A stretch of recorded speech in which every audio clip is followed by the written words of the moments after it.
Call this meeting to order. Will we stand for the Pledge of Allegiance, please? Pledge allegiance to the flag of the United States of America and to the republic for which it stands, one nation, under God, indivisible, with liberty and justice for all. I didn't realize Mr. Massey wasn't in the room. Sorry about that. He was pledging in the hall. Mr. Chairman, through you, just a note for folks who might be trying to watch or view through Zoom. We seem to be having trouble both with the audio and the video, so I would encourage folks to tune to NORCAM to try to watch and hear. We don't have any board members participating remotely, so that function isn't something we're depending upon for the board to be able to conduct its business, nor do we have any public hearings scheduled for this evening. So certainly sorry for the inconvenience, but would encourage folks who are trying to watch or listen to tune to NORCAM for better audio. Thank you, Mr. Chairman. Okay. Blame me. Yes, I did. Okay. So we're going to do board member, old and new business at the same time. Mr. O'Leary, like to start? Sure, I would just like to address what occurred down in Pennsylvania this past Saturday. Senseless act of violence and attempted assassination of the former president, and it's shocking. It's been a long time. I mean, some of us have been around when President Reagan got shot, and some of us were around when Kennedy, Martin Luther King were assassinated. I had hoped and thought that we were all beyond this, but you never know what goes on in people's minds. But what goes on in people's minds, again, mental illness or rabid beliefs in certain philosophies that drives people to seek violence, attempted assassination of presidential candidates or public figures. There's no room for it. And again, while I personally may have some very strong feelings that I've expressed over the years, and don't make any bones about it as far as where I stand on things philosophically, I look forward to settling those differences at the ballot box. And I would just hope that moving forward, particularly at the national level, but it comes right down here to the local level, that everybody kind of tones it down, really thinks about what their words, how they can be construed, and the impact that it can have on individuals who may not be stable, or who may have very strong feelings towards for or against political candidates or other public figures. I hope that moving forward, things are better and the discussions are more centered around philosophical issues. And again, people have strong differences of opinion as to the direction of the country, of the direction of our community, and what we should be supporting and not supporting. And good, healthy debate, public debate is essential for democracy to thrive. And we've done a pretty good job over the last couple of centuries doing so, but there's been some bumps in the road. And Saturday was a bump in the road. But thank goodness, and I'm extremely grateful and thankful that the former president survived, and he's going to have a very good week to let the American public know, where he and his party stands. And, next month, the Democrats will do the same thing, and that's the healthiest thing that we can have. It's good, healthy discussions and expressions of our opinions, and I would just hope that we all just push the pause button a little bit, choose our words a little more carefully, so that the message that we're looking to send out there is well received, and that people can make up their minds as to how they want to vote, what direction they want to see us take. Again, at the ballot box and no other means. There's no room for violence. So it comes right down to local level. We should all just take part and do our part. That's all, Mr. Chairman. Thank you. Mr. Wallner? Recording in progress. Yeah. Thank you, Steve. The Martin's Pond had a bloom of fanwort. And the Martin's Pond Association got right on it right away, did a treatment in June, the end of June, and reports from I'm on the local Martin's Pond Association, all the neighbors, and everybody's reporting back the pond has never looked better than it does right now. So I think some credit goes to us. We're giving them the budget. give them money to be able to use it when they need it, and they're doing a good job of taking care of our ponds, so thank you for doing that. After the last town meeting, I was approached by some citizens who want us at the next board meeting. They're going to come for our August 12th meeting, and they'd like to talk about the rules about moving to question, about the rules of the ballot with the 25 people being the requirement, and also rules about how long somebody can speak about a particular topic. So I will, for the board, I'll put this together. I'm going to invite them, if it's okay with the chair, I'm going to invite them in to come and talk about what they're thinking about. They've done their homework and done their research, and I'll put together a packet for us so that we can put on the agenda and deal with some just high-level issues to make town meeting more palatable for everybody. Just, Mr. Chairman, just in relation to that? Yes, Rich, please. I really think we need to look at investigating the electronic voting. Yes. That allows people to, there's no need for a secret ballot because everybody can vote Right. their conscience and whatever they want to do. And it's my understanding that it isn't that costly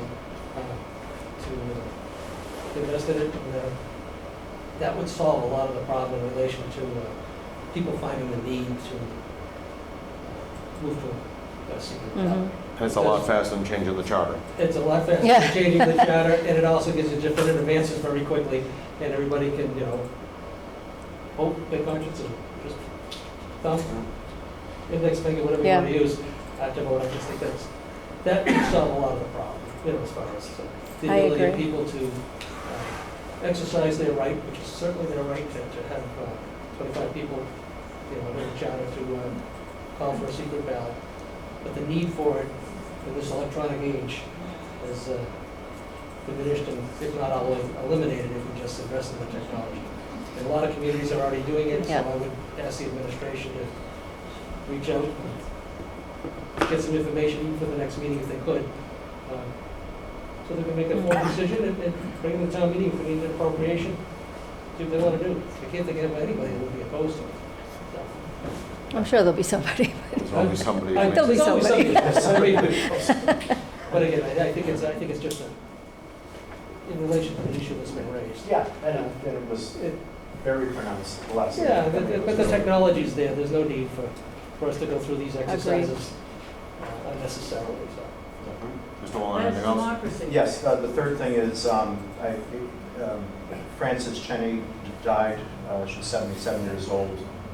I knew her from the Council of Aging. I served with her on that. Very involved in the town, very involved with St. Teresa's Church. She worked at a hospice house. She was a member of the Trinipawit Players in Reading, Council of Aging in North Reading and Wakefield, and on the Land Utilization Committee. And if you knew her, she was just a delight to know. So that's a huge loss. I just saw her recently, had no idea, that this might happen. People don't usually do that, but anyways, just wanted to point out to the community that we lost a really good one. And if you know her, you know that she's just extremely positive and wonderful to have on committees, and always enjoy the time spent with her. Just in relation to that, Mr. Chairman, Franny was a wonderful person, a terrific lady.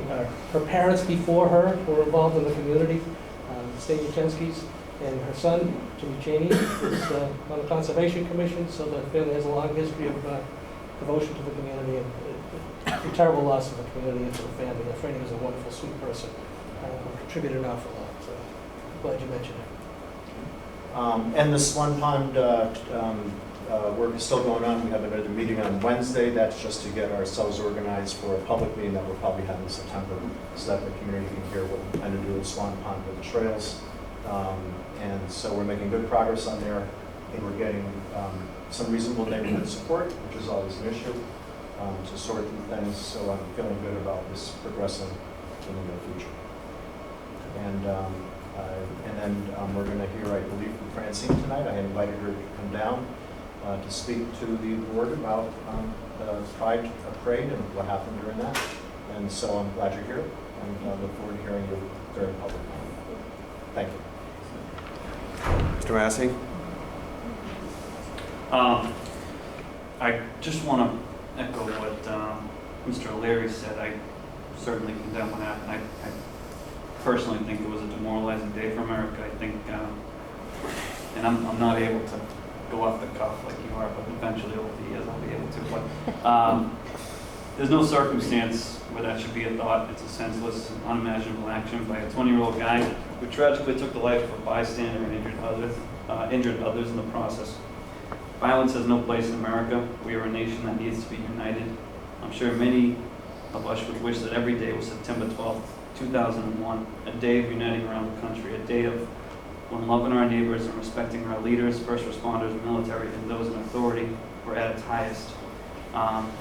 When President Trump stopped his security team to raise his fist, I thought that was one of the most influential things I've ever seen in my life. And I think that picture will certainly go down in history. But I'm thanking God that he's okay, and I pray for the loved ones of the gentleman who lost his life. Anything else, Ms. Gonzalez? Yes, I will echo and eloquently said, Mr. O'Leary, I appreciate those words about President Trump and what happened, and also you, Mr. Massey. Yeah, by the grace of God, he was spared, so we're thankful for that. The CIT Community Impact Team is having their National Night Out, which involves the police and the fire. It's a great night at Ipswich River Park on August 13th from 5:30 to 7:30. No sign up required. Oh, 6th. I think it's the 6th. did I? Oh, sorry. First Tuesday. Sorry. First Tuesday of the month. Thank you. Good thing we had you here. Yeah, no sign up required, you know, great family night out. There's usually burgers and, Similar to the barbecue Yeah. Parks and Rec run. yeah, but even a little Yeah, I don't see more too many grand, anyway. yeah. It's a lot of fun, it's a fun night out, so just put it on your calendar. CIT also does so many other things, and if you look on the website and go under departments, you can see all the events that they have. They do NORCAM training and a plethora of things, so, you know, worth checking out. Police department get to hone their culinary skills. Yes, they do. Yes, they do. They cook a mean burger. Yes. 4th of July, we haven't met since then, right? Came off without a hitch. We had, the Veterans Committee had decided to switch it around and do the ceremony first, where we usually did the ceremony after. And people were unsure how that would work, but I think it worked out really well. So we had a great ceremony and then had the parade, and it was a great day. We missed Mr. Studo. He was in Italy. Celebrated in Italy. 4th of July in Italy, I don't know. Gave everybody a lesson. And yep, that's all for me. Oh, no, wait, I'm sorry. One more thing. I'm sorry. Sunday, July 28th, from 2 to 4, at the house and grounds of the Putnam House. We will be commemorating Frank and Patricia Romeo. There is an RSVP for that. I saw it on the North Reading Community Connection. 2 people that gave, Mr. O'Leary knows how many years of their 75, collectively Yeah. 75 years. yeah, to the town. And Pat sat on community, Planning Commission. yeah, and also historical. Society. Yeah. So, yeah, it would be a great thing to have a good crowd there to commemorate them. So that is all. What I will say about the events on Saturday, as I found out about them at 1 a.m. Sunday in Italy, 6 hours, is that is a byproduct of the end of the world mentality that we have in this country. Everything's the end of the world. Stock market goes down 1 year, it's all over, we're gonna have a depression, you gotta go barter for meat, exchange it for sticks. And that's what it is, that when we don't like someone or something that might win, that might take authority, that might do this, we can't say I don't like them because X, Y, and Z, or I don't like her because X, Y, and Z. We have to say no.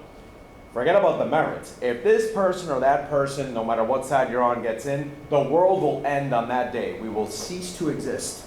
And then unfortunately, those that are not stable for whatever reason, they may convince themselves that they can, stop the end of the world, like it's a movie or a video game. So I agree with my colleagues, like, tone down. I don't even think you have to tone down the rhetoric. It's the type of rhetoric. That's what it is. I mean, you can, if you love taxes over not liking taxes, argue about it. It's great. But, saying if somebody that loves them is bad or good or vice versa, that's when we get ourselves in trouble. So we're going to move on to public comment. Just a reminder, there's always some leeway, but if we can keep them to a few minutes, especially if there's many that want to speak, and if we can keep repetition to a minimum, that would also be appreciated. So I'll start with people here first, of course. Okay, no one else wants to read. Pat Fillmore, 24 Fieldcrest Terrace, and I wasn't going to say anything tonight until I heard the comments about town meeting and how people are complaining that they had paper ballots and we have to see about changing that. Just to let you know, the reason the paper ballot was called for is because there are many people that exist in this town and work for this town, and because the town wanted it this way and they didn't want it, the paper ballot was asked for so that people weren't going to be harassed or embarrassed. There's no need to change. Yes, I think that the machines that Sue asked for a couple of years ago, I think, or last year, should have been done. But that's no reason to change, because they don't like, or a portion of the people don't like, the outcome of the town meeting or calling for a paper ballot. That's no reason to change it. But, I mean, that's just town meeting has been going on for thousands of years. And probably 500 of those I attended. And it's always been the same. Right alongside me. Right alongside you, but I was a couple of years before you. Thank you, Mrs. Fillmore.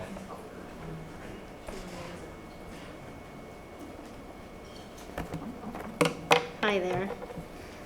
Francine Coughlin, 383 Park Street. I stand here respectfully before you this evening in regards to a discussion that was had at the June 17th Select Board meeting that pertained to the annual Pride event that I organize in our town. Please bear with me. It was quite a long discussion, so I do have a lot to say in response. For those who do not know me, I'm an active member of this community as a resident, business owner, nonprofit founder, Garden Club Island sponsor, and a person that says yes as much as possible to every request to donate to any event or town club or team. I sponsor the barbecue in summer, which has been rescheduled from tomorrow night to July 31st in case everyone has not heard. And also the chair of the Historical Commission, a mom to a child in our school system. I also answer the call at any time a stray dog or dog in need in our community, even when I was undergoing intense chemotherapy for aggressive breast cancer a few years ago. I also attended Boston University, as you did, select board members you know. I am committed to North Reading and I want to see us shine, which is why I always give of myself even when my tank is near empty. As volunteer members of the select board, I'm sure you can relate. This deep love and respect for this community is why I found myself feeling deeply disturbed, disrespected, and disconnected when I was informed that there was a 10-minute plus public discussion chastising and criticizing my decision to include drag performers in our Pride event. It was said that, quote, the community shouldn't be punished for a bad decision. This conversation was had on the heels of the select board's poignant proclamation of June as Pride Month in our town. If the intent was to completely undo the power and intent of the proclamation, I will say you succeeded. Several members of this board accused me of actually harming the LGBTQIA+ community by including members of the LGBTQIA+ community as entertainment meant to uplift and enrich this event and make it as inclusive of that community as possible. I don't believe that anyone who had an issue with this has ever been to one of our events, so I did find that interesting as well. In the future, I do respectfully ask that if this board does have an issue with anything that I do, that you do identify me by name. I am the proud organizer of this event, and I will continue to be for as long as I'm able. I am always reachable and willing to have difficult conversations, as well as own my mistakes. I could not identify as an ally if I did not. In regards to the proclamation, I was involved in the genesis of the first proclamation in 2021, and I did find it disturbing that there was a no vote among you. Since 1999, the month of May, excuse me? No, that's fine. So I will No. clarify that. Okay, I'm speaking. You had a lot of time to talk about this without me present. Stop. Since 1999, the month of May, this is important information you might want to take note of. Since 1999, the month of May has been federally recognized as Military Appreciation Month in this country. Nothing was preventing anyone in our community or on this board from putting forth a proclamation for that month. It is because our proposal, just solely because of our proposal, that the veterans not having a month, which was completely false, was brought up. This kind of tit for tat, either or, but not both, but can't be both, can't ever be both mentality is dangerous and is not in the spirit of American freedom and inclusivity. In regards to the event, it was shocking that this was brought up on the heels of the proclamation, as it overshadowed and made it null and void to many of us in this community. It was said that the message is not the other things going on, such as a discussion of excluding drag performers, but you fail in seeing that that ended up being the message of your discussion, loud and clear. Not one person in our community at any time had expressed to me directly any issue with last year's performance or the plan for this year's performance, or of the Pride Ride itself in its 4-year history. This includes each and every member of this board and town officials. In fact, after year 1, Parks and Rec reached out to me directly, excitedly offering me dates for the following year. All 4 events were advertised in advance, including the 2 that included drag performers. They were listed, pictured, named on advertisements, along with my personal email for a contact, and were not a surprise, as I hear some have rumored. The decision to include drag performances in our Pride celebrations is an obvious one to anyone familiar with international Pride events, as well as the history of Pride itself. It's impossible to give a brief and adequate history of how deeply intertwined each of the letters of the LGBTQIA+ community are in Pride. I have done my best to inform you of the genesis and evolution of Pride in the handouts that I brought so that we can all have the same fact-based information to consider. The source is the Library of Congress, and my husband is going to pass these out for me because he's lovely.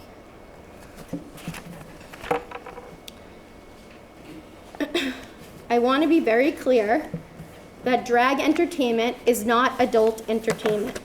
This is a false and inaccurate label meant to pigeonhole and hide away drag performers who largely identify with the LGBTQIA+ community in nightclubs or other areas outside of the public eye. For example, they are acceptable versions such as acceptable versions of drag, such as Robin Williams' character Mrs. Doubtfire in a family-friendly box office hit. The LGBTQIA+ community is too often viewed for only their sexual orientation. It is not they who continue to sexualize their own community. Many of the LGBTQIA+ community members I know are actually quite private about their intimate matters. The problem lies with those people who pervert their lifestyles and assume that something like a drag performance by professional paid performers in public would be inappropriate or over-sexualized. You are bringing your fears and your biases to something that is meant to be joyful, artful, and an escape to fantasy through carefully thought out song, dance, costume, and more. I do not think it is reasonable to fear or disapprove of something of which you don't have true experience or understanding. It is okay to admit ignorance in such matters and to admit maybe you decide you're not an ally. That's okay.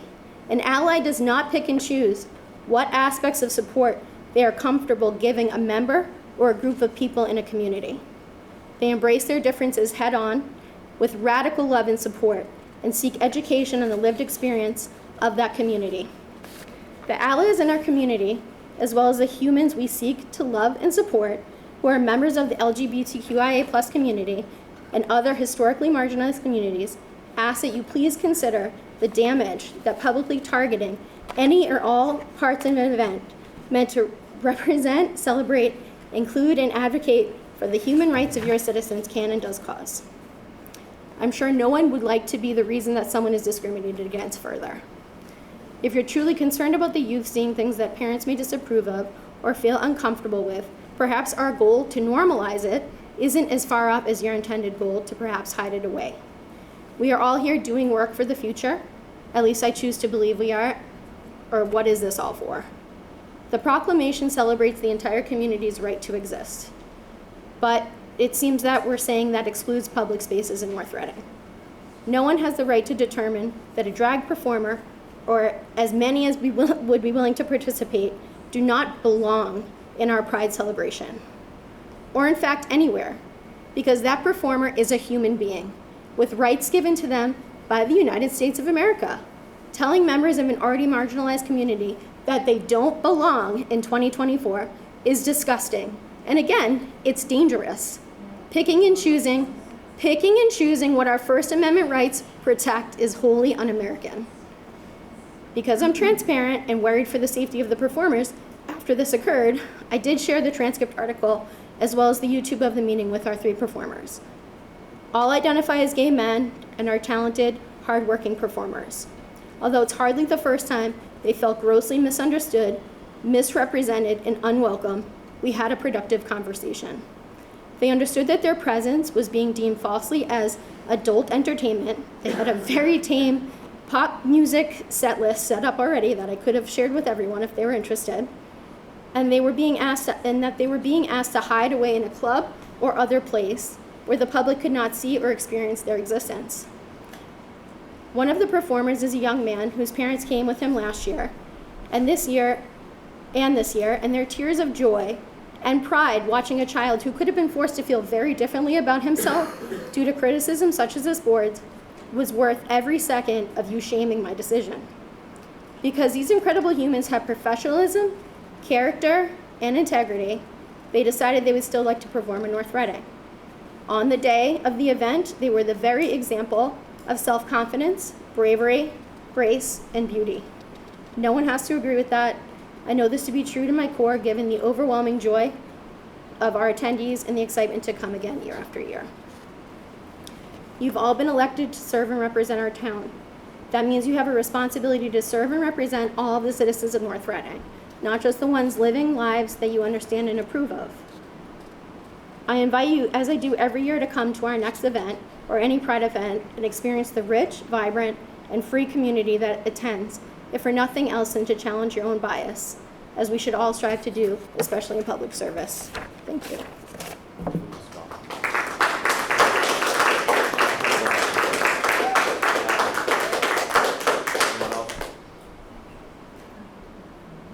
As long as it's not a repetitive.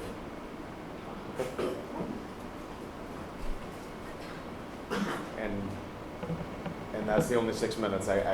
I'm way short. Okay. I'm way down. Katie Gabriello, 13 Damon Street. Thank you for recognizing me. I was an attendee at the annual Pride Ride and celebration that Ms. Coughlin just talked about. And I think we've established, everyone knows, June is Pride Month, both in America and globally. In recent years, I've been very heartened and pleased to see this board recognize June as LGBTQIA+ Pride Month here in North Reading. I have to say, watching the meeting on June 17th, I was a little confused about the discussion around the proclamation. I've attended this event the last several years with my whole family, and I was wondering when we were discussing it if the event that you were talking about was the same event that I've attended, because I didn't recognize it in some of your words. This year, like last year, the celebration featured drag queens.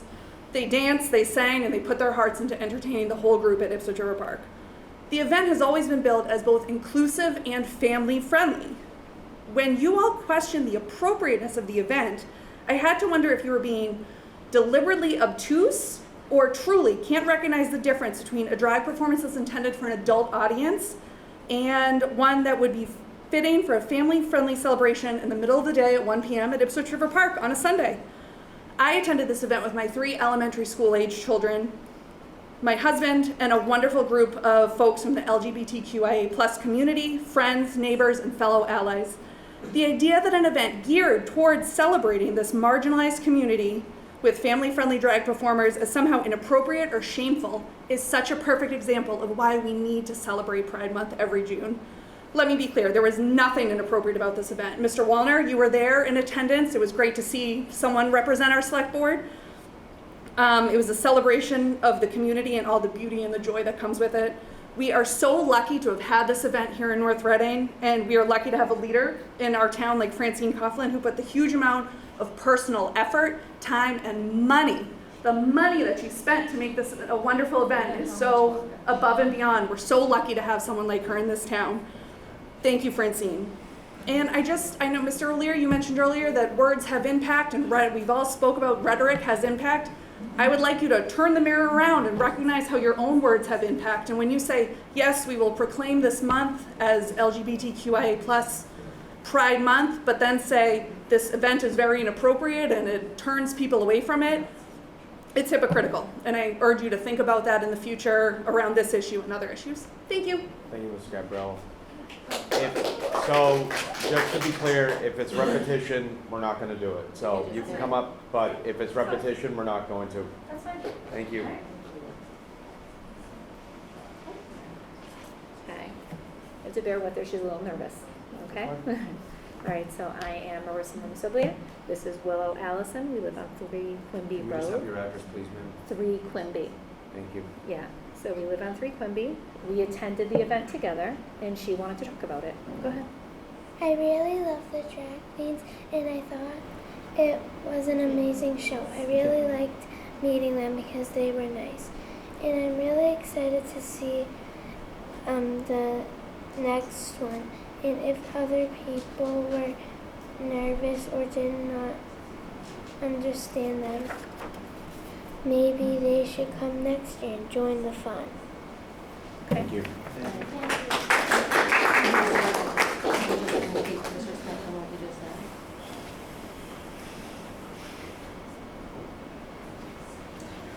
I'm going to be really quick. I don't have anything prepared and I have to go to another thing, but I just wanted to say, my name is Jody Cloney. I live at 365 Park Street.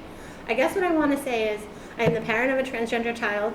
I have lived in North Reading for 17 years now, and every day has been a struggle. Every day. And I just want to say that more than I want you to sign a proclamation or not say terrible things about drag queens, I'd like you to sit in this meeting and stop telling people that you say you're the ally of to hurry the hell up, and that we can't say the same thing twice. And I'd like you to stop making faces like it's a real inconvenience to hear how you're hurting people. Real people. I'm sorry that you don't like hearing it. Those kids who were told that the performance they enjoy didn't like hearing it, that you were concerned that they weren't appropriate. The number of times. Continue the bully fest here on me? I guess what I'm saying is, if you're okay with bullying children, I don't understand why you're not okay with me saying we're not going to do this. It's okay, public comment, it's not public lynching. I guess first of all, that is a disgusting phrase to use for me using words. Are you serious right now? You're yelling at a select board member. speaking. Maybe the word missed it. I'm a little tired from 4 hours in the last 2 days of sleep with traveling with 4 children internationally. But I'm just trying to say that let's stick to just like Mrs. Gabriello and what I'd Mrs. like to stick Coughlin, to is they made a statement of support of an issue they believe in, not attacking Mrs. Gonzalez. I guess what I'm saying is I would like you all to really consider what you're signing when you sign a proclamation to be an ally to the LGBTQ community. That's a statement I'd like to make. And whether right now the actions you're taking or the actions you took in the last meeting were an ally to anyone other than yourselves. Thank you. Thank you. Anyone else? Okay. And I wasn't kidding when I said that I've had 4 hours of sleep in the last 48 hours. So, It's nice to travel internationally. No trans people can't always do that. Okay. I actually do want to say one really quick thing. Please. Are you done? Please. No, please come up. That's fine. Beth McCall, 4 Gould Street. Thank you. And I think that this really has a lot to do with how Mr. O'Leary opened. You opened so beautifully and eloquently and talked about the way that we speak to people and how it makes them feel. That does apply to the way that it's very clear that you're receiving what is being said. and your expressions or interrupting a person when they're speaking, that is harmful, and it's not a bully fest at all. It's just that you need to listen respectfully even if you don't like what you're hearing. Thank you for your time. I would like to say we did give time. We gave a lot of time. And I didn't say you didn't give time No, at but just all. typically, you know that in, what Yeah. we tried to do with the public comment, unless it's an Yeah. agenda item, we rarely let someone speak for 7-8 minutes. Absolutely, But- and that's wonderful, So- and I'm grateful for that, and I'm very grateful for what you said, but I think we should be applying it all along, not just to national politics. I think we should be applying it to one another, and be respectful in listening and speaking. Thank you. Just for the record, any expressions I was making were because there were false things being said. So I'm going to stop right there. Public comment is public comment, not public hearing, dialogue. Mrs. Coughlin made it very clear that she is available in 5 different ways if you want to have a discussion, and that's where we're going to have it, just so it doesn't turn into more than it should. So anyone else for public comment? Going once, going twice. So next agenda item. Mr. Gilberto. Mr. Chairman, through you, again, to those at home who are trying to watch or listen via Zoom, I encourage you to go to NORCAM to be able to hear a bit better. We're having trouble with the audio and the visual tonight. That said, the next agenda item is to accept a donation from the Friends of the Council on Aging and then also from the Friends of Parks and Recreation. I will start with a gift from the Friends of the Council on Aging, which was given to support the chair yoga program that we have had in place here over the course of this past year. Is a $2,500 gift for 50 chair yoga classes targeted for people age 60 plus. We're grateful to the Friends of the Council on Aging for helping out to continue this program, and we have prepared a motion to accept this donation through you, Mr. Chairman. I'm looking at Mr. Wallner, but I should be looking at Mr. Massey. Mr. Chairman, I move to accept a gift in the amount of $2,500 from the Friends of the North Reading Council on Aging for fiscal year 2025 chair yoga classes. Second. Motion by Mr. Massey, second by Mr. O'Leary. Any further discussion? Seeing none, all those in favor? Aye. Thank you for the gift. Good, thank you for the gift. And the program has been extremely successful I haven't experienced it myself. I'm not limber enough for it. But anyway, all the feedback that I've been hearing in relation to this particular program has been so favorable, and it's exponentially grown as far as the number of participants. And this gift, again, will allow the senior center to offer the program for months to come, which is great. So greatly appreciated. Yeah. Mr. Gilberto. Mr. Chairman, there's a second gift that I wish to identify. A little bit more involved, but pleased to have this gift as part of a resolution to a funding shortfall for an important project. As I think many in the community are aware, last year we were required to take down the Kid Spot playground due to deteriorating condition of the wooden play structures at the site. We encountered a series of challenges with regard to the redesign of the project, brought a designer on board.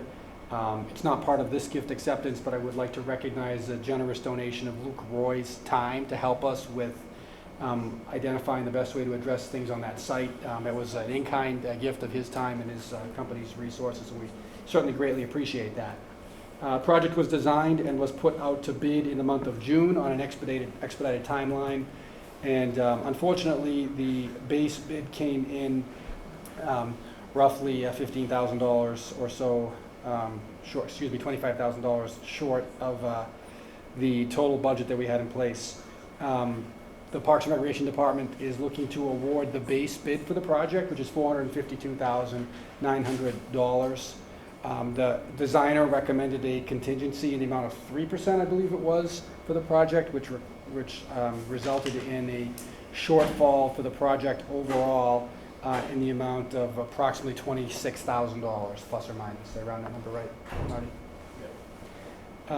The Parks and Recreation Department, through the work of the acting operations manager, Maureen Stevens, Mr. Tilton, who's here tonight, and Ms. Mullen, who's here tonight as well, identified that they would be able to fund approximately $12,000, $11,668 of that shortfall using funds that they did not anticipate having to expend prior to the end of the past fiscal year, which ended June 30th.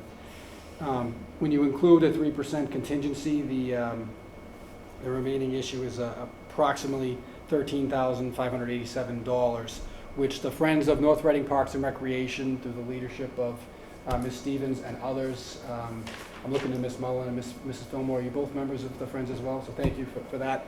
But they brought you a donation here that we are recommending that you accept in the amount of $13,600. They have provided a check to the Parks and Recreation Department that can be deposited in an account that the Finance Director would set up upon your vote.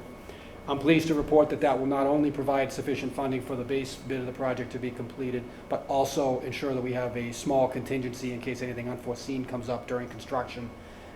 Your favorable vote tonight would allow us to sign a contract as soon as tomorrow and get moving with this important project to replace an important public amenity here in town.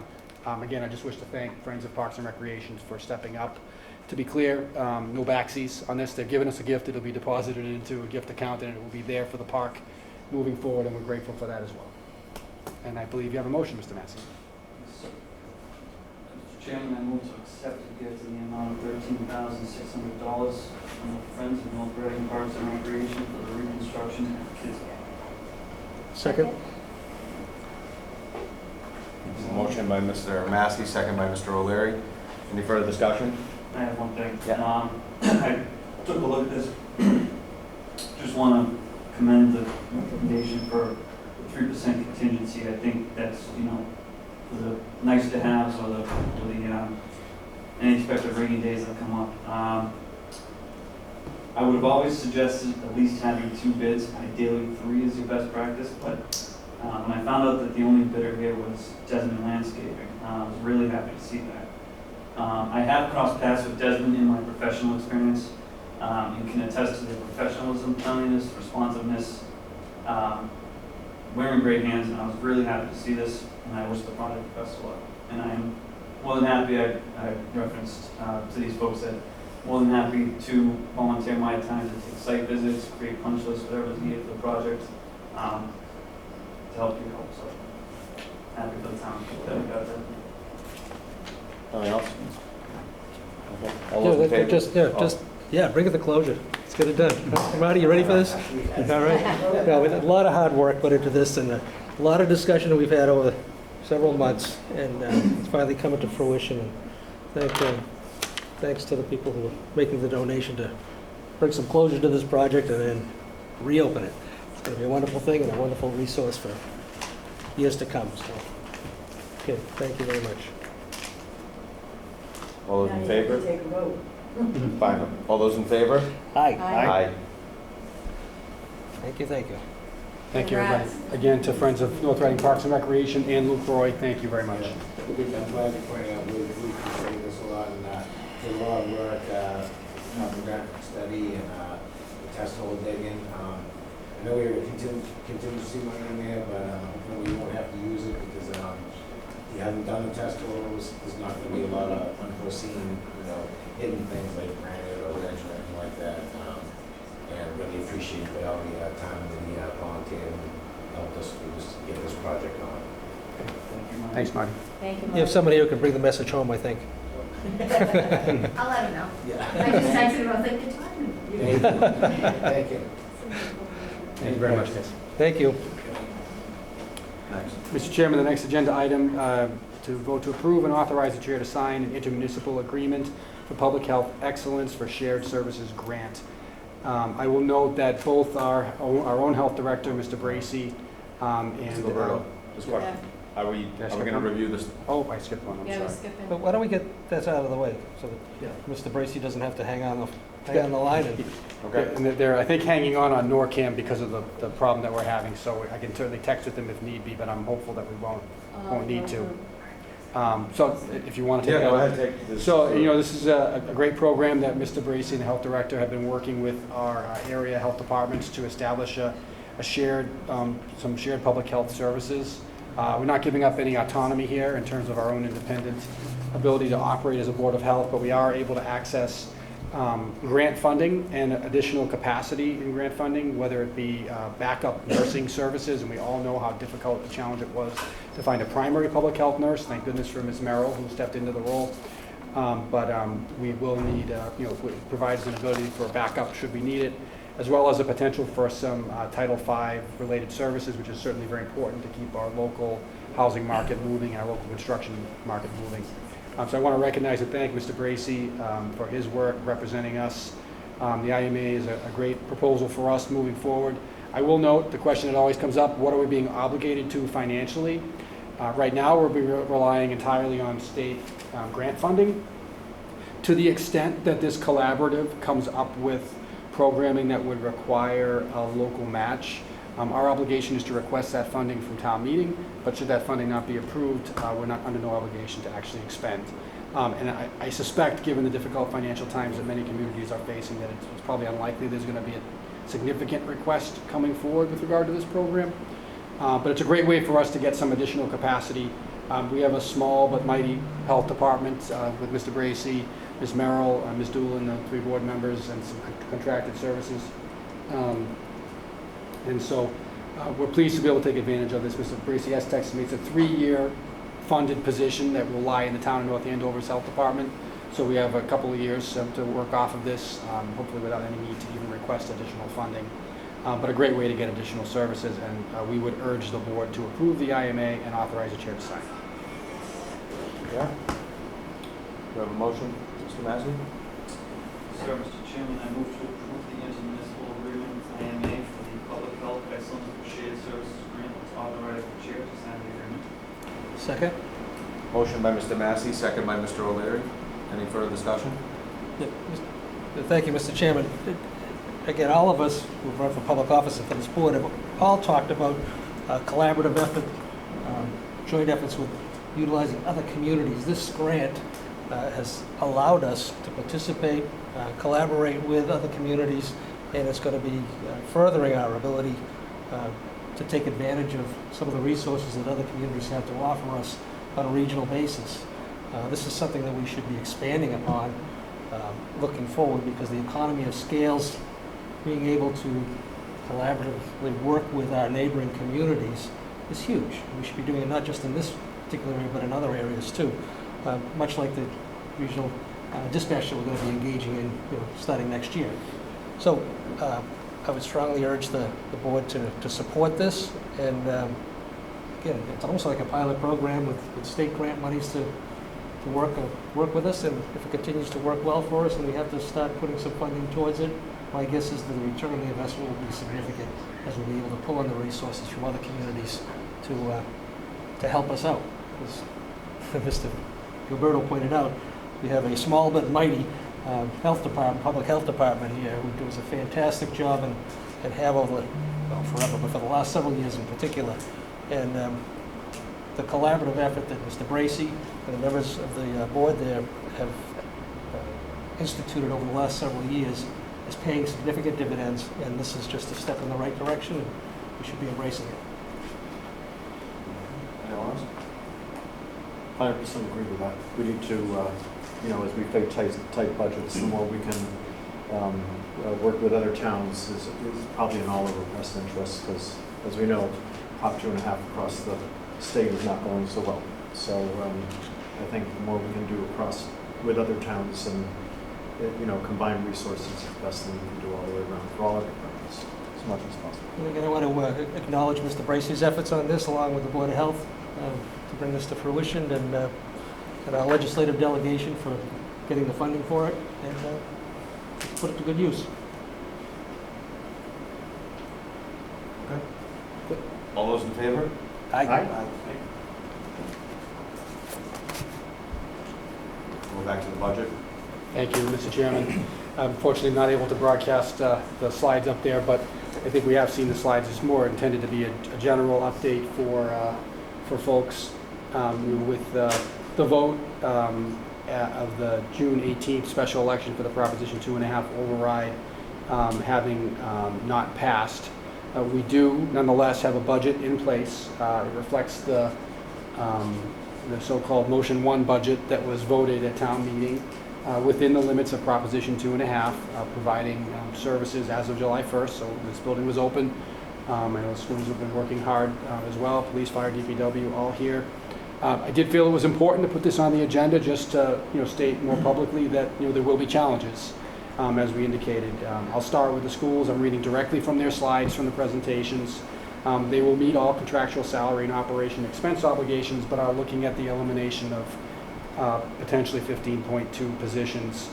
The challenges of higher class sizes and student-teacher caseload at all levels, potential curriculum impacts at the secondary level, the reduced ability to address student health issues and nursing coverage, less digital learning and technology staff, less ability to address student in needs of academic support. And there are other bullets on this list as well that are impacts. I will note that we have not had a financial planning team meeting, so I haven't consulted directly with the schools, but I know the school committee has met at least once or twice to go through the exact actions. I think everyone knows their budget is a bit more dynamic than ours is, so they have the challenge of ongoing turnover with regard to personnel and the impact that it has, but they are certainly working through that. But there are impacts. I know one of the first things they were required to do was to raise some fees at a meeting I believe last week of June. Speaking for the municipal reductions that are in place, we had very specific reductions, and we've been candid and upfront all along that those impacts were unlikely to be as extensive as what the schools were facing, but they will have impacts nonetheless. We had budget reconciliation adjustments of just over $100,000 that are now in effect, eliminating the vacant grant manager position, reducing IT equipment replacement budget, eliminating training for our call firefighters. There was a vacant DPW business manager position that will remain vacant, is not funded. Reductions in police overtime, fire overtime, and veterans benefits. To be very clear, we have no intention of altering services, but that does put at risk the potential that we may end up overrunning those budgets, especially as we look to recently settled and hopefully soon to be settled collective bargaining agreements that may have cost impacts. Reduction in the salary pool, fill-in code inspection, town building maintenance. Other areas where there's traditionally been a bit of a buffer, like the fuel budget being reduced. Those are all potential areas where there could be impacts, if not directly on departments, on our ability to balance a budget should there be a shortfall, either at October or June town meeting. The finance director and I will be looking and monitoring very closely what's going on at the departmental level. We already both approve every purchase order that comes through, and that will continue. And I've spoken with the department heads and expressed that there's going to need to be an additional level of scrutiny for everything coming through as we go through this fiscal year, but particularly as we approach the end of the fiscal year next June. Finally, I guess the thing that I just want to share just to prepare the community is, these are all changes that went into effect on July 1st. And in September or October, we're going to have a free cash number. Again, the money left over from this past fiscal year that will come out. And it will likely be consistent with what we've seen over the past couple of years. And when I say that, I mean a fairly healthy number. That is anticipated. It's what happens at the end of this current fiscal year, a year from now, where we have significant concerns. So I don't want folks, to see that come out, whatever the number might be. We don't know what it will be right now. That's months worth of work away before we will know. I don't want folks to get the impression, we're flush with cash. We're making adjustments that are in effect right now that will reduce what that number is going to look like in a year from now. So I just, remind folks of that. The financial planning team meets on Friday morning. We'll continue our efforts with regard to the budget and determining the next steps based on the feedback we got from the town. So that concludes my comments, Mr. Chairman. And again, also, although the schools was a bigger impact now, the municipal budget does not look as friendly going forward. So that's something where, we'll deal with it, but, it's just because they weren't both equally bad at the same time, doesn't mean that one is not going to get there. And we'll do the best we can when that comes, and, we'll just take it from there. I think it's a great point, Mr. Chairman. We talked about reducing supply and expense budgets in future fiscal years as soon as this upcoming year. Professional development, building maintenance, use of contracted services that are available on Saturdays, deferring certain non-emergency equipment purchases, deferring emergency equipment purchases, subsidy for parks and recreation, inspectional services capacity, reducing senior center, human services, library programming, administrative staffing in the town hall. You see as the list goes on, it gets more and more impactful as we talk about it. And those are all things that are unfortunately going to need to be in the discussion as we go through the budget process for fiscal year 2026. Thank you. Any questions to Mr. Gilberto? Mr. Massey? You mentioned school potential cuts. I thought they already did cut. No? Yeah, there have been reductions. The potential is that the number of positions, it was targeted at 15.2, but I know that things are happening on a dynamic basis. For example, people that maybe weren't anticipated to be leaving, have left, so that creates some turnover, and the exact number may alter. So when I say potential, there are definitely cuts. There are people who are without a job, unfortunately, as of July 1st. When I say potential, I'm talking about the extent of it. Okay. The other question I had was the slides that we've shown, the school or municipality, the cuts that we presented, that hey, if this does get voted no, this is what goes. Does that have? Is that Bible? Is that this is what we're cutting no matter what if you vote no? So or can we go back to the table to discuss? So a couple of ways to answer that. First, for the school committee's budget, they have the authority within the bottom line of the budget to move things around to the extent that they have to. And that's what's happening right now. When I say move things around, it doesn't mean solve a whole bunch of problems and the problem goes away. It means determine the best way in which to balance the budget based upon where things stand, and that's what they have been working through. When it comes to the municipal departments, those reductions are already in place. They were approved by town meeting in June in that first motion. Is there an opportunity to make an adjustment? Yes, it could be done at October town meeting, or if necessary at June town meeting next year. I'm not sure that the finance director or I are prepared to recommend any adjustments. We worked pretty hard to come up with that list as the best way we saw to try and balance things, but there's always the opportunity for town meeting to make adjustments as needed. And historically, Mr. Massey, what's happened is if we've had a shortfall, we may have been able to transfer funding from one line or the other where we've had an excess. And our concern is, the number of those lines that might have had a little bit of an excess is now diminished significantly. Anyone else? Just a comment. It's, every election there's a consequence, right? It's sad for me to see that, we're talking about dialing back what the library is doing, which their outreach program has been so good, especially to those who are isolated at home. It's sad for me to see that the senior center has been hitting its pace. It's been reaching out to more people than ever before and solving one of the biggest problems we have in town. If you ask seniors what the biggest problems is, it's both property taxes and transportation. We're going to be probably dialing that back. It's a shame that that's going to be the consequence of this. And even when I think about youth services, there's potential there that could be potentially under threat as well. So while I understand why people voted against the override, I think we're going to see slowly that a lot of people, especially who depend on these type of services, are really going to be affected adversely. And I hope that the town keeps that in mind. So next year, when we come up with Prop 2.5, maybe we'll have a little bit different attitude towards it and do a little better for the people who need it the most. Thank you. No? Okay. When Mr. Massey gets back, we'll do the appointments. Okay. Then a clarification, on the meeting minutes, we reviewed these, right? These are all the ones we already looked at? Have we looked those? So this would, they were put in the packet on Friday, Okay. or Saturday, whatever day it was. So that would have been the first opportunity to review them. Okay, because Some members may. questions for some of them, so we might have to punt on some, but. To the extent that there are questions and a set of minutes is not ready to be approved, certainly let us know. We can hold off on the vote, but we would just urge folks to get their comments to Mrs. McNeil as soon as possible, so we can try to get them approved down the road. I know some members have already expressed some comments to Mrs. McNeil.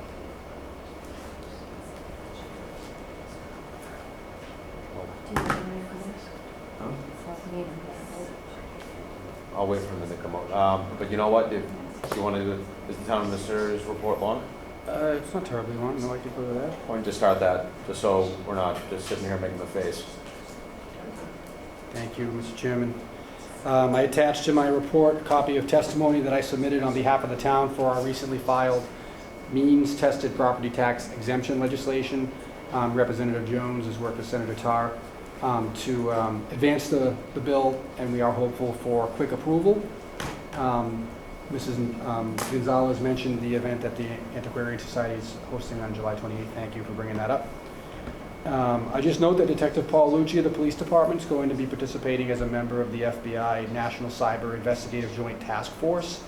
It has the primary responsibility the task force has the primary responsibility to coordinate, integrate, and share information to support cyber threat investigations, supply and support intelligence analysis for community decision makers, and provide value to other ongoing efforts in the fight against the cyber threats of the nation. It also synchronizes the joint effort that focuses on identifying, pursuing, and defeating actual terrorists, spies, and criminals who seek to exploit our nation's systems. To accomplish this, the task force leverages the collective authorities and capabilities of its members and collaborates with international and private sector partners to bring all available resources to bear against domestic cyber threats and their perpetrators. Detective Lucci also happens to be our school resource officer, and I know that the chief has been in touch with the superintendent of schools, and they'll certainly manage and keep an eye on any potential impacts that it might have. I think we all agree that it's a great opportunity to get us access to additional expertise from our federal partners. Finally, construction at the intersection of North and Central Streets has been ongoing. Realignment is largely complete, and the preparation work for the installation of flashing signs is underway. Work also began at Haverhill and Chestnut Streets. Unfortunately, we have been informed that the lead time for the traffic signal arms is quite long, and we do not anticipate that the lights will be installed until the winter or early spring. That's far further off than we were hoping. We're hoping to have those lights up and running for September 1st. We are working with a contractor to try to expedite this, and we'll certainly keep the community apprised. But we were just informed of this last Wednesday from the contractor, who I think just found out from their vendor that they were not going to have the arms in place. So some work was done. There'll be a sort of a period where things are on hold for a bit, and then when the arms are available, they'll get installed. Thank you. That concludes my report, Mr. Chairman. We're going to go back to appointments. Sorry? Don't worry about it. Just the large copy. Mr. Chairman, just in relation to the Conservation Commission, I have not had the opportunity to converse with the chair of the Conservation Commission, so I would hold that off to another. Yeah, he didn't mention. Okay, thank you. So, Mr. Massey, we'll go to the sustainability, please. Mr. Chairman, I move to place a nomination, the following name for appointments to the Sustainability Committee for an indefinite term: Brett Schultz and Melissa Bailey. Is there a second? Mr. Walner? Second. Okay. And any commentary from the liaison? Yep. Both Brett and Alyssa come with, Brett is young, comes to us with limited experience, but his father used to be on the select board here, so he's been hearing about public service for some time. And Alyssa Bailey does come with a lot of experience. And the Sustainability Committee in general is increasing its ranks. It has a big agenda. Since we've changed the name and brought the groups together, we're getting more attention from more people, and we're almost getting to the point where we're filled up. And that, I think at 9 people, that's quite a bit. That's great. So it's really good. So yes, I strongly recommend both of these appointments for the Sustainability Committee. And I don't know if John Rogers thought he might sit in. I don't know if he might be on there. I'm not seeing him, but because of the audio. Fine. He said he may or may not be. All right. Thank you. So this is a roll call. Just say the name of both. Mr. O'Leary. Brett Schultz, Alyssa Bailey. Mr. Wallner. Brett Schultz, Alyssa Bailey. Mrs. Gonzalez. Brett Schultz, Alyssa Bailey. Mr. Massey. Mr. Chairman, I just wanted to jump into the discussion. Oh, sorry. Go the ahead. Indefinite term, where does that come from? We're talking for the sustainability. For any term in public office, indefinite term brings a little bit of concern to me. So in the committees for which the charge did not specify a term, the term is indefinite. And so I know offhand the sustainability is one that has had indefinite terms for a number of years. That was a vote of the select board to establish the committee at that point in time. It was recently taken up with it where we renamed the purpose and the title of the committee, but we did not change the terms, which continue to be indefinite. It's somewhat rare, but does happen. When I'm advising you to set up a committee, I generally will include terms for it, just to provide the reasonable oversight. In 3 years is the standard. But in the case of this long-standing recycling committee, the term is indefinite. I said recycling and sustainability now. Okay. Is that- I'm gonna vote these two folks, and I do not agree with the indefinite term, but Brett Schultz and Alyssa Bailey.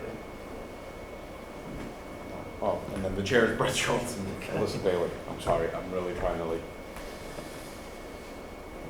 Thank you.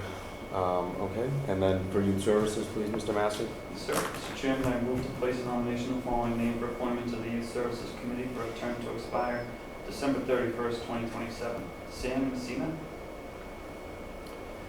Second? Motion by Mr. Massey, second by Mr. Wallner. Mr. Wallner? And again, Youth Services is slowly building up their ranks again, and Sam Messina comes with a lot of experience, so that would be a good choice for us. And Chair and Vice Chair of that group support that as well. Mr. O'Leary? I just thank these people for coming forward and expressing their willingness to serve, and I know that our liaison has spoken with these individuals and look forward to their service to the community and appreciate their efforts already. Okay. So we'll help Mr. O'Leary? Sam Messina. Mr. Wallner? Sam Messina. Mr. Massey? Sam Messina. Mrs. Gonzalez? Sam Messina. And Chair Sam Messina. Okay. With minutes, just a question before we go to them. Are there any that any member is not ready to vote for, so we just won't, so we can scratch no. those? No. You're not ready to vote on any of them? Okay, then we're gonna skip that over. Legal bills.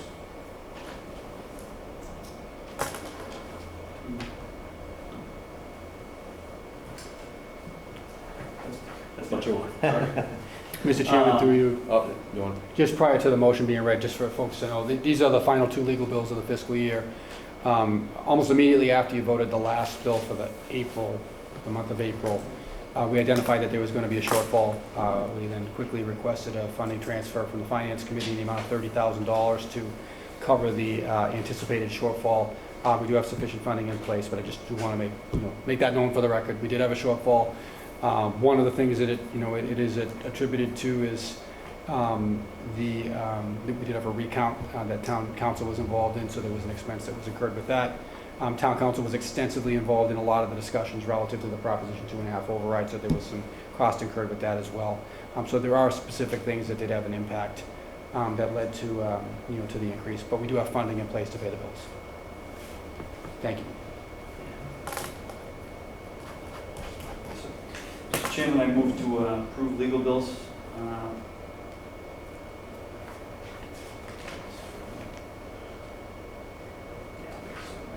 Mr. Chairman, I move to approve legal bills in the amount of $10,814.55 as follows. General, $10,532, and I'm sorry, $532.55, and labor, $282. Second. Motion by Mr. Massey, second by Mr. O'Leary. Any further discussion? Yes. Okay, everybody wants to. Yep. For both these legal bills here, I'm going to vote no. Any future bills that show time spent on my issue, I know we have a hearing on the 24th. I just want to say that you are spending taxpayer dollars selectively on the hearing against me next Wednesday and the process leading up to it. This is to provide an opinion, only an opinion at that, to a local bylaw, and I don't think it's appropriate for this. Mr. O'Leary? I just have a question. The two motions before us, this one here and the one that's coming up, both say May. Is one of them supposed to be June? One is for June, yes, sorry about that. Okay. The second one is for June. It says June, okay. That's good. Any further discussion? Seeing none. All those in favor? Aye. Aye. Opposed? No. 4-1. Mr. Massey, the next one, please, whenever you're ready. Yes, sir. Mr. Chairman, I move to approve legal bills in the amount of $18,813.46 as follows. General, $17,943.96. Labor, $869.50. Second. Motion by Mr. Massey, second by Mr. O'Leary. Any further discussion? Seeing none. All those in favor? Aye. Aye. All those opposed? Opposed? No. No. Okay. Vincenzo, John Rogers just came. Can we just give him a minute to give for? Sustainability. Just sustainability. Oh, okay. We Please. just missed the vote. We already approved them, but if you want to have a moment, you're welcome. Sure. So John Rogers, Chair of the Sustainability Committee. Sorry, I was waiting outside. I didn't know you'd be moving so quickly. Shocker, huh? Yeah. But thank you very much. They both Brett and Alyssa seem like great candidates, and I'm excited to have them join the committee. So appreciate your support. And how many do we have on the committee right now? That's 7 out of 7 positions. Good. So we're Full house. All right. full house. We have 3 alternate positions, but we've never used those. But the full positions are full. Thank you. Good. Thank you. Thanks for your service. Final motion, or next, is to adjourn. Yeah. Mr. Chairman, I move to adjourn. Second. Motion by Mr. Massey, second by Mrs. Gonzalez. Any further discussion? All those in favor? Aye. Aye. I'd like to say the last 2 select board meetings, under 3 hours total. You're welcome. So far, good And record. Stephen's back. It's still under 3 hours. But it is summer. A lull. Just kidding,